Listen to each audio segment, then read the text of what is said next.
Welcome into the Hustle Show podcast. Drew Martin, Chris Thurston, Kelly in Vegas, Adam Trigger. We are presented by Viva Tequila Seltzer, vivatequilaseltzer.com. Hustle 20 at checkout takes 20% off your order. Great Christmas gift for any family or friends. vivatequilaseltzer.com. WagerTalk.com as well. Best free live odds in the industry. As we're quoting all these lines, guys, sides and totals. WagerTalk.com live odds screen. What we're looking at. Chris Thurston at CTBet16, straight from Las Vegas, Nevada, flying across country.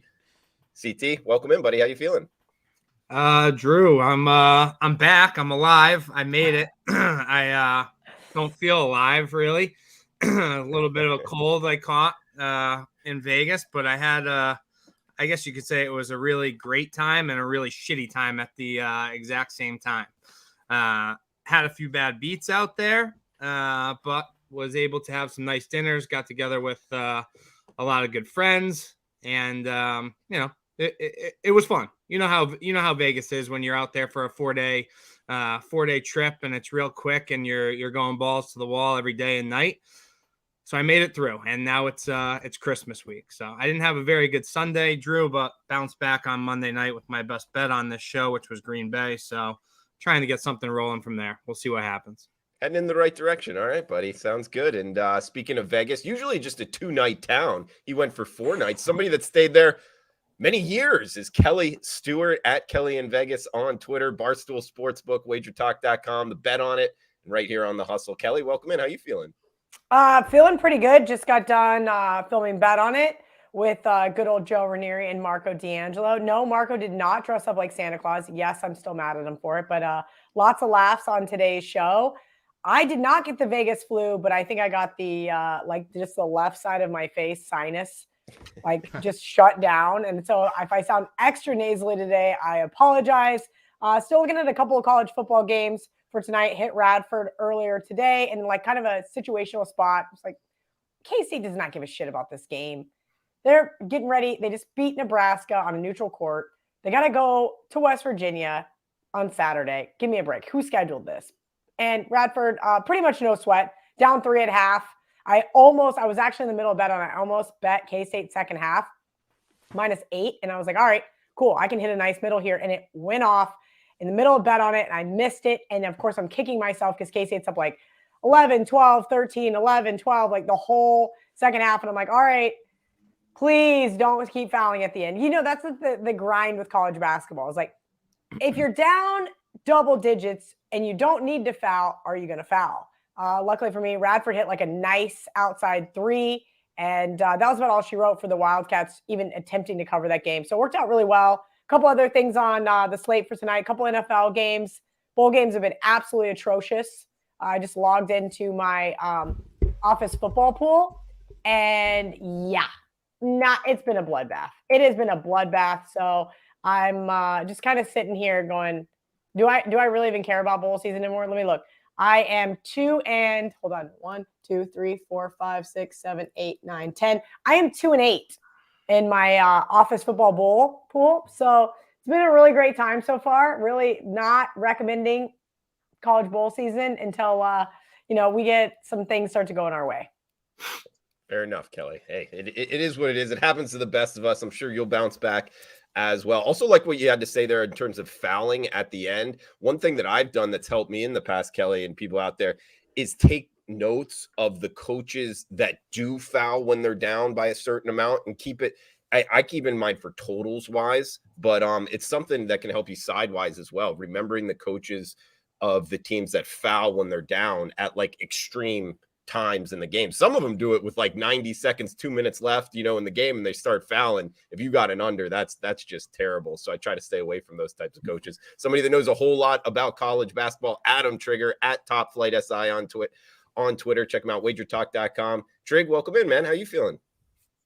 Drew, I feel good. I just want to say real quick, it's Chris called me last week. I think it was after Friday, and he was like, Trig, this is one of the best nights I've ever of my life. He goes, I wish you were out here. It's so much fun. And then he came home and said he's never going to Vegas again. Has anyone ever had a different Vegas experience? Because I certainly haven't. I feel like there's every trip. It's there's a best night of your life, and then you come home and you're never going to go again. But somehow you still end up going. But Drew, great day for me so far. Coppin State in a similar spot to Kel in terms of I didn't think James Madison was going to care. I bet they care that they lost outright as a 15-point favorite to Coppin State this morning. So I already got a winner today. Feeling good about that. As far as bowl season is going, and I talked to Teddy about this last week, it's hard. Like, I've only bet 2 bowls so far. There's so many roster changes. It's not like it used to be. I told him I treat it kind of like a normal college football week now. I'll be shocked if I play more than like 7 or 8 by the time it's all done. I'm 1-1 right now, so I haven't been. But I bet if I had tried to bet all of these, I would have gotten cleaned out. Basically, like Kel was saying. That's what I'm saying. Like on these pools, you have to pick every game. And I'm laughing because, of course, I had Florida, 10.5, great trophy. And then I had Cincinnati, which was just dead on arrival. But I stayed off of Troy because of the line move spooked me. And then last night I stayed off Liberty because of the same reason with no Hugh Freeze. And I'm going, listen, these teams without their head coaches are getting blown out. And I feel like there's no rhyme or reason. So I'm just going to start sticking to college basketball. CT, have you given up on bowl season just yet? Not yet. I had Liberty last night as well. I wanted to blow my brains out. I mean, I really had no business covering that game. They looked awful in the second half. I didn't even watch it. I just saw the final score. So I guess maybe I am glad I ended up staying off of it. Yeah, they covered.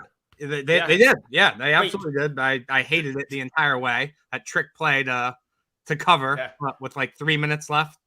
I don't know.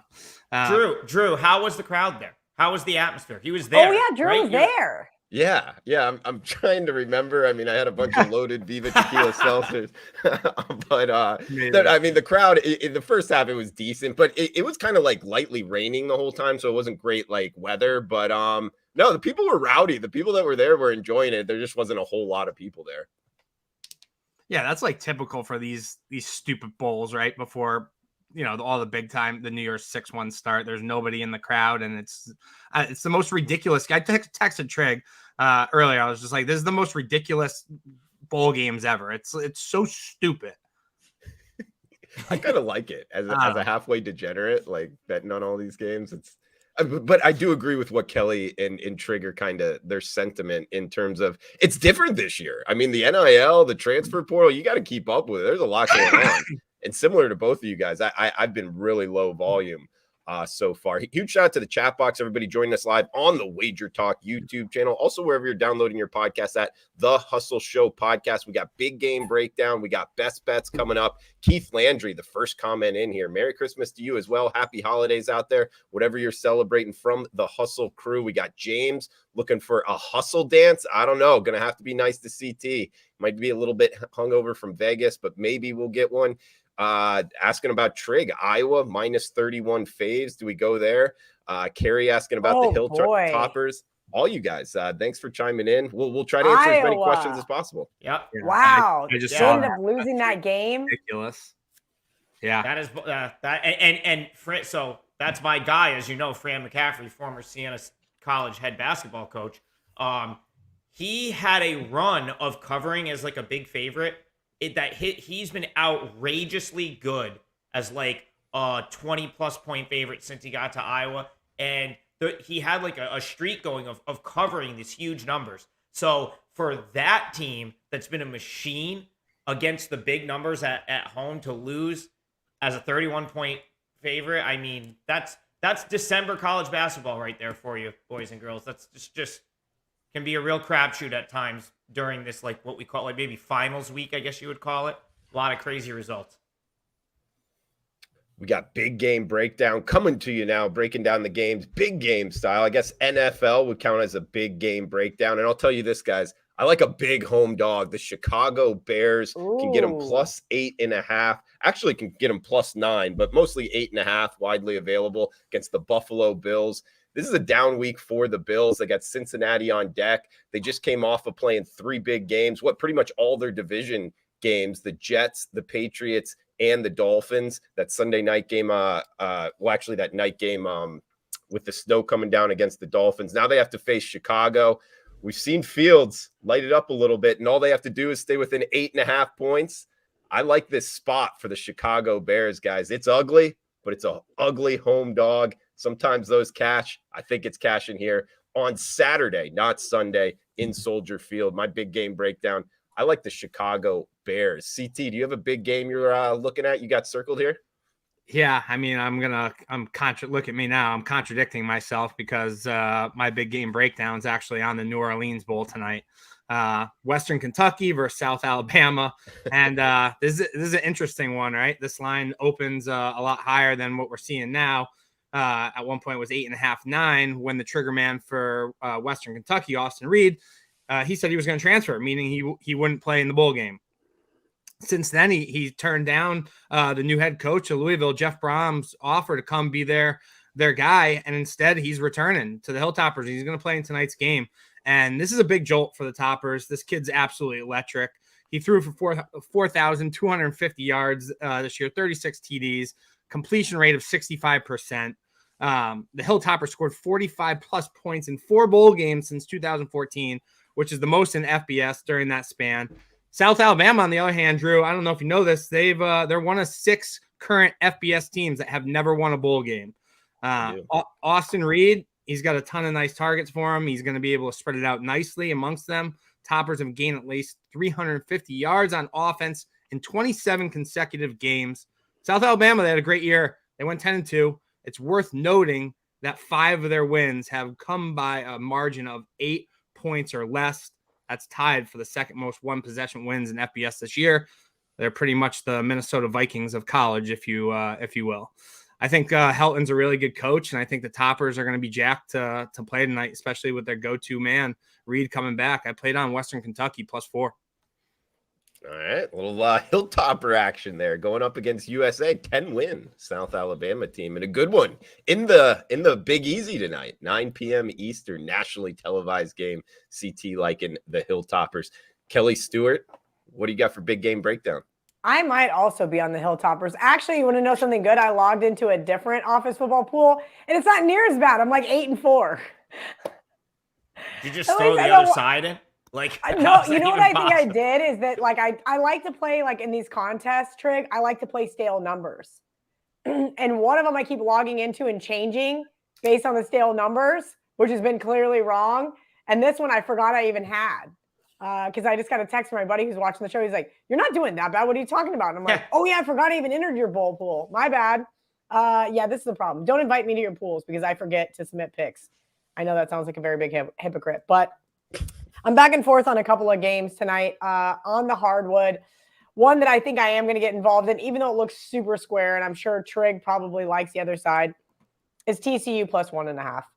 Both teams, solid defense, and it looks like it could be like a knockout, drag-out type of fight.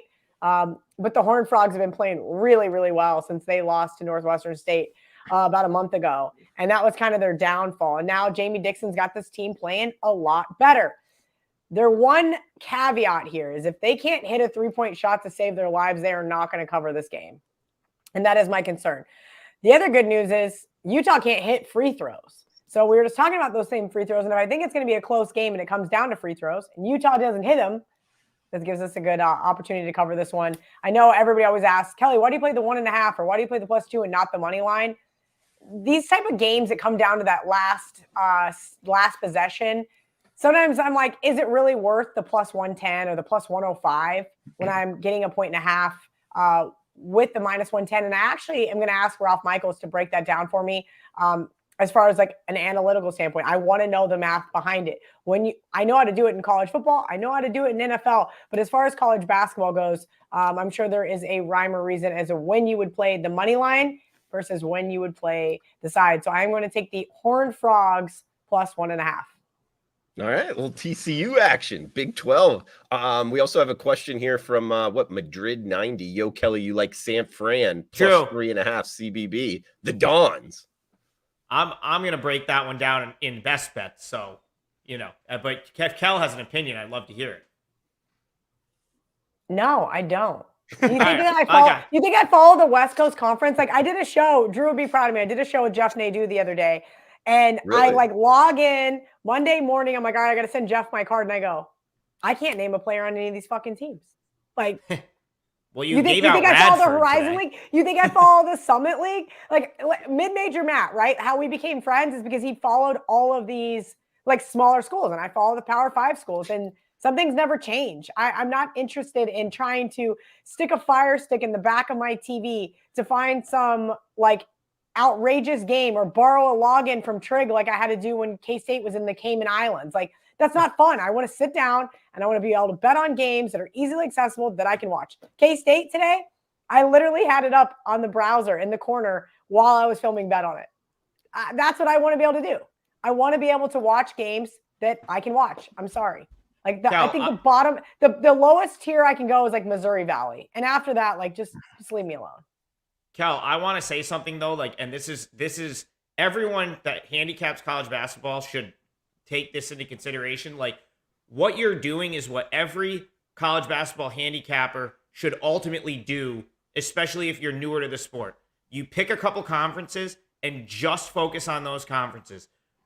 For you, it might be the Power 5. That's great. For someone like in my area, maybe it's like where I live, upstate New York. Maybe, you know, if you're a Syracuse fan, ACC, you've got like the Patriot League. You will probably you'll do so much better if you do that than try to like look at 90 games and be like, oh, like what, you know, let me go through these game by game. Best thing you can do, especially if you're just starting out, wanting to just, because I think that's essentially what you do. Well, and that's what Drew's saying he does. He figures out which coaches like to foul because he bets a lot of totals. I don't know if Drew wants to talk about that here in a second. He bets a lot of totals, right? CT's in the Boston area. There's tons of really good small leagues where you guys are.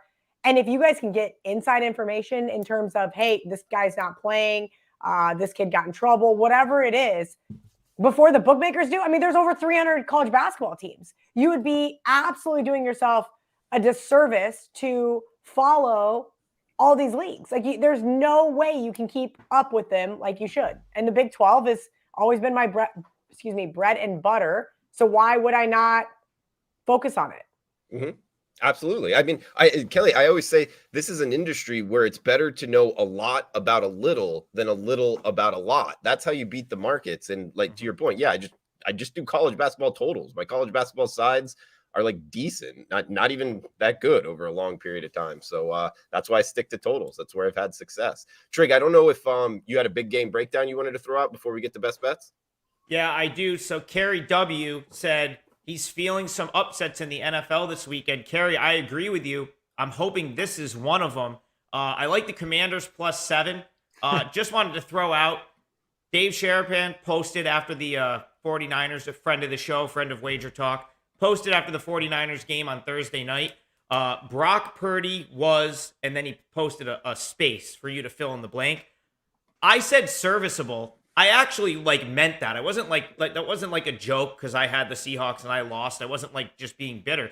I thought he was like serviceable. People got like mad at that. And honestly, like I still kind of believe that. I think he's been fine. Do I think he's been like great? No. Do I think he makes them a Super Bowl contender? No. I think he's just been fine. And he's also gone against two poor defenses. The Seahawks defense, Chris texted me like first series of the game. He's like, we're done. Like, we're just like, Seahawks aren't going to stop. We're not going to win this game. And they actually hung in there more than I thought they might have. The Bucs defense has been regressing like crazy. So I'm curious to see how Brock Purdy does against the Commanders, who have a very good defense. I would almost consider calling their defense elite at this point. They rank in the top 5 in a lot of defensive metrics. So I think he's going to have trouble. I also think this might be a game where Christian McCaffrey can't just go off because the Commanders, not only are they good defensively, their run defense is outstanding. They lose to the Giants. They lost the game, whatever. A little bit of a controversy at the end. Maybe they tie it, maybe they don't. But I don't think that matters. I don't think that makes them a lesser team than they were a couple weeks ago, which in my opinion was really, really good. 7 points, too much here. I just think that the Commanders are I think that they're just a very good team, and I think the 49ers are a great team with a lot of weapons, but they have a serviceable quarterback. Not a great quarterback. He's average. He's not better than Garoppolo. I've seen that a ton. you're not winning by margin, and you're not beating the elite defenses in this league with serviceable. That's what Brock Purdy is. Give Trig the Commanders +7. I'm probably going to add it, make it a client play. I haven't done it yet, but I think my 7's going to still be there. So probably put it up after the show. All right, I like it. Serviceable. We'll run with that word. A little serviceable action from Trig. CT, we did have a question in here about Air Force and Baylor, man. As a Baylor alum, just wanted to give you a chance if you had anything on it before we get to best bets. Yeah, I mean, I bet a bad number. I bet some, Baylor -6.5 right when it came out. I thought that number was too low.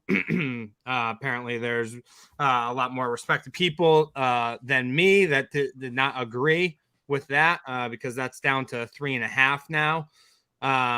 So, Drew, I don't really know what to think of that. As far as I hear from everybody, from my contacts down in Waco, everybody is playing.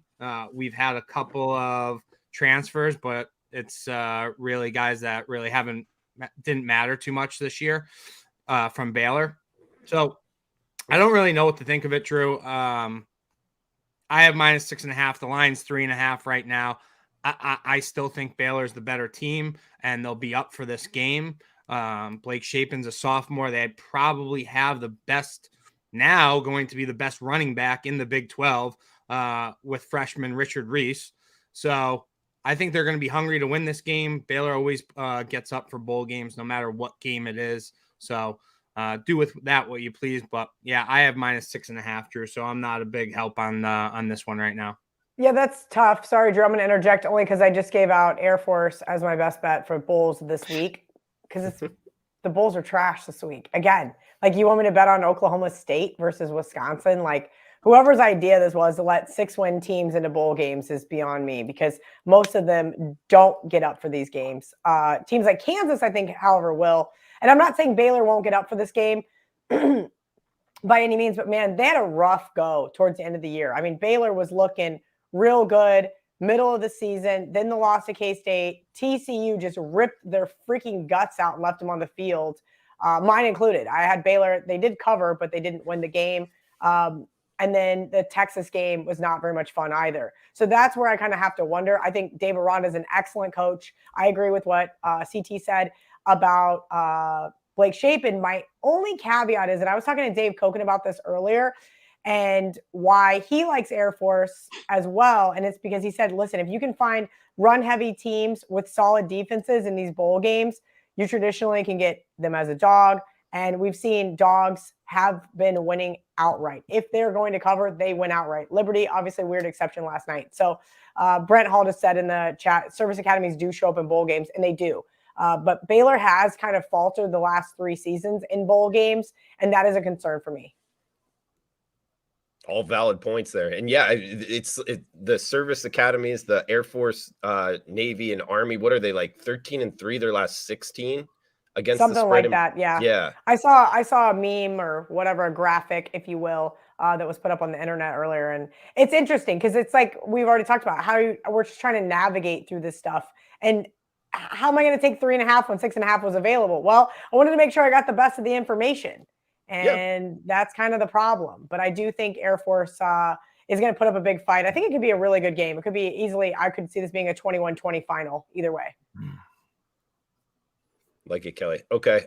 Guys, we got best bets coming up. Again, this is the Hustle Show podcast each and every Wednesday, 6 p.m. Eastern time, wherever you're downloading your podcast at. The Hustle Show podcast. Also on WagerTalk YouTube channel. Feel free to reply below. Any questions, we'll answer them on next week's show in the reply section on the WagerTalk YouTube channel. Please smash that like button if you're liking the content. Huge shout out to the 13,000 people that watched the show last week on Twitter, on YouTube, and that's not including the podcast downloads. So appreciate the growth, guys. Everybody kind of chiming in here in the chat box. And show friend, the guy that's been a guest here, Mark Zeno, he says he's 3-0 in bowl season, off to a good start, and he's saying he bet the over tonight in the South Alabama game. So if you're wanting to follow a guy that's seeing it well in bowl games, he likes the over tonight in New Orleans. We got best bets here. Trig, you mind starting us off, man? Any final thoughts and best bet for the show?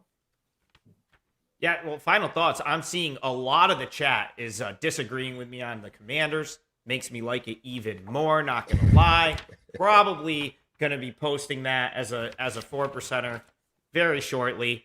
Again, listen, I like them. I think it's a good matchup for them. So, and I will circle back and tweet it out if I do make it a client play. You will hear about it again via Twitter. As far as, I thought I was going to come on and have a bunch of basketball to talk about tonight. These games are really difficult. Like, I thought I was going to have a lot more sort of action / opinions than I do. I will say, just to circle back, Kelly said I was going to disagree with her on TCU. I don't.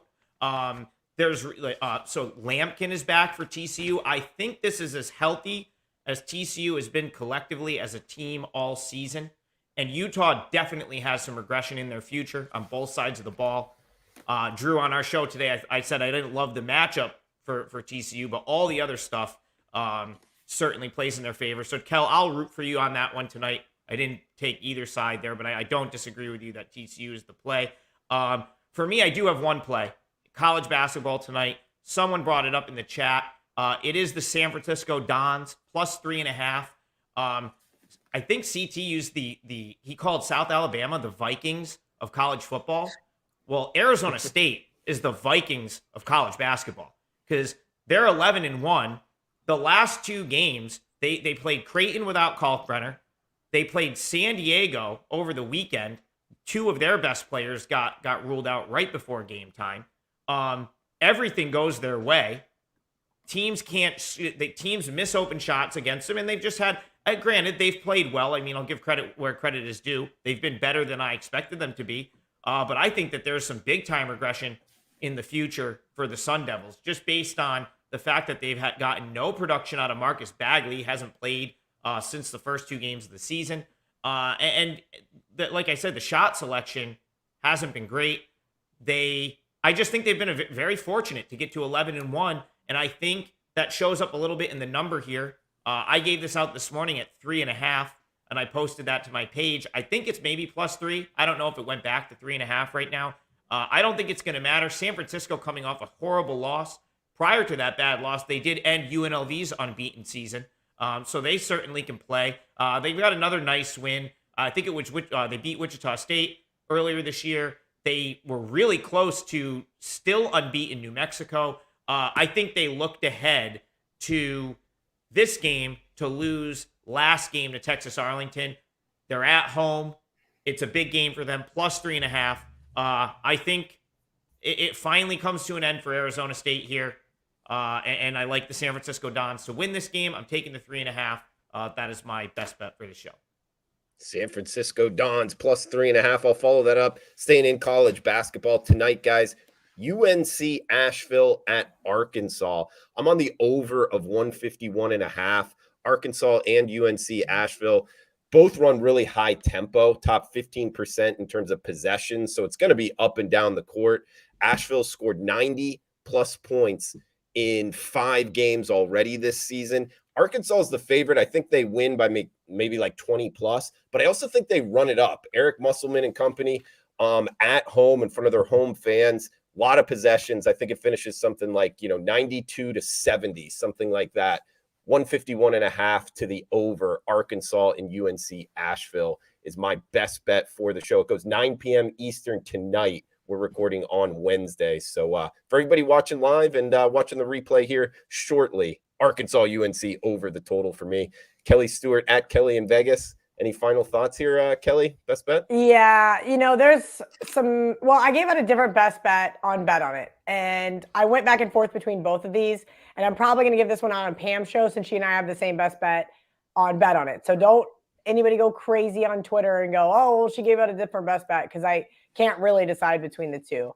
But this is like a pure play against a way overreaction to the line here, right? And that means I'm going to take the Eagles here. I know a lot of people want to take the Eagles, and that makes sense. We're looking at divisional dogs. We're looking at a Dallas Cowboys defense who, as of late, has just been getting torched. I had the Jags last week in kind of a sandwich spot, knowing that the Cowboys might be looking forward to this game, and somehow that Dallas defense up 2 scores, still loses that one outright. It was nuts. I feel like I had no business covering that game, but hey, it's the NFL. The fourth quarter is always interesting. And also, Dak Prescott has been a turnover machine. Just absolutely wild how many turnovers Dak has had. And I haven't even retweeted a video of LaShawn McCoy earlier, just joking around from the Barstool Sportsbook about him calling Dak Prescott ass, which was pretty hilarious over and over and over again. And he's not wrong. We all know that Jalen Hurts isn't going to play, right? That's what they keep telling us. But everything I keep hearing, and I'm not sure why, but everything I keep hearing isn't definitive that Gardner Minshew is going to be the starter. And I don't know if, Philadelphia and Nick Sirianni are trying to be a little weird in terms of make the Dallas defense prepare for both. Have you guys ever heard of anybody playing with a cracked collarbone? I'm just going to go ahead and say I have not. So I'm going to guess he's not. That being said, I think this is way too many points. The drop off between Hurts and Gardner is not this many. It should probably be closer to 4 at the very most, but bottom line, I think Eagles, if I'm their defense, watch what Jacksonville did in the second half of that game. You put pressure on Dak, you force him to make turnovers, and boom, you win the game. I do think Philadelphia, who has won all 7 road games this year, has an opportunity to win this game. 5.5, all too many points. I would take it down to probably even 4, and I think that's where we're seeing this one shift down in little reverse line movement, if you will. Good breakdown there, Kelly. Love it. We got one more best bet coming to you. Again, guys, reminder, we are brought to you by Viva Tequila Seltzer, vivatequilaseltzer.com. Hustle 20 at checkout takes 20% off. Great Christmas gift out there to anybody that likes drinking and your family, friends. 0 sugar, 0 carbs, gluten-free, and 4.5% ABV. Helps with hangovers as well. Not too much of a hangover with that 0 sugar, guys. That is important. We got WagerTalk.com. A lot of free plays up at the free picks tab, WagerTalk.com. If you like getting free plays, check it out. College basketball, NBA, NFL, college football, WagerTalk.com. We got Chris Thurston. Last, certainly not least, at CTBet16. Final thoughts, best bets to end it, buddy. Yeah, Drew, when I'm done, don't let me forget, Trig is going to announce that we're going to do a contest for Christmas. So I didn't want to forget that because I think he forgot. But you would think Trig and I would talk a little bit more. I was going to give out the Jets as my best bet, but I thought he was going to give it out as his best bet, so I didn't. So that being said, Trig and I both bet the Jets this morning at a pick before the news of number 1 overall pick linebacker Trayvon Walker being out. I think the Jets will be better this Thursday, and I think the Jags will come back to life a little bit. But my best bet is also the Washington Commanders, +7 on Christmas Eve, 4:05 Eastern. And call me crazy, but yeah, I'm going to step in front of the Brock Purdy train in this Niners team once again. And yes, I know it didn't work out very well last Thursday night versus the Seahawks. This past Monday night, I personally bet the Giants, but man, did the commies really take a screwing from refs there, canceling a TD and then a clear PI no call in the red zone 2 plays later.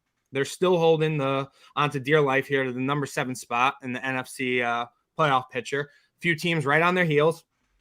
And like Trig said, I have them very highly rated defensively as well. I think they could cause some big time problems for McCaffrey here. And the Niners, on the other hand, they've already clinched the playoff berth. They're on their current 7-game win streak. Everybody, saying, "Oh, Brock Purdy's the answer. He's so much better than Jimmy G. What a blessing this was for Kyle Shanahan." I disagree.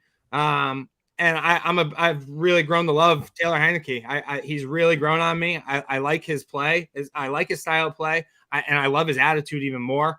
I think it's a really good spot for the commies coming off that loss Monday, the G-Men. And I think a lot of people are also forgetting this isn't your typical NFL Sunday this week here for week 16. It's Saturday. It's Christmas Eve. Commies need to keep winning here, and I think they're going to be able to stay within the number. I think the 7 is a little too much here, so I played on Washington +7 here for my best bet Saturday, Christmas Eve. Little Heineke action as the underdog +7 from CT Bets. We got Stephen Lambert. Hey, Merry Christmas to you, Stephen, down there in Arizona. Roger Long as well, man. Trig, any last things here before we shut it down? Yeah, forgot to mention the contest. I just skipped my mind, but we did it last year. for Christmas, and we haven't done a contest in a couple weeks. We want to give away some Viva Seltzer. So we're going to do the same contest we did on last Christmas. If you don't remember that was, if you go 6-0, you win Viva. So there can be more than one winner, but you have to pick every side and every total for the 3 NFL games on Christmas Day. So I'm going to give you the lines for those that we're going to use. We will go, hold on, I'm just literally pulling up one book. You want to tweet them out, Treg? Yeah, I'll tweet them out. That's probably a good idea. Yeah, anyway, I'm going to use half points. So it doesn't even matter. AC Money's already trolling us on Twitter because he's like, who set the line at 28 and a half minutes? That was a bad line. The guy that has dinner reservations at the Hard Rock at 7 p.m. Yeah. All right. So I'll tweet the lines out. Basically, Christmas Day, if you pick all 3 sides and all 3 totals, you win Viva. Unlimited winners. So let's get those 6-0s in there. If no one goes 6-0, who will pay out. We'll give Viva to the first 5-1. Maybe I'll throw a little tiebreaker in there as well. But we're definitely giving Viva out on Christmas Eve. Go use coupon code HUSTLE for 20% off on the Viva website. Adam Trigger. There it is, guys. Go check it out. 6-0 on Christmas. You win Viva. Kelly Stewart, Chris Thurston. I'm Drew Martin. Adam Trigger as well. Thanks for tuning in. Please smash that like button. Enjoy the holidays out there. Merry Christmas and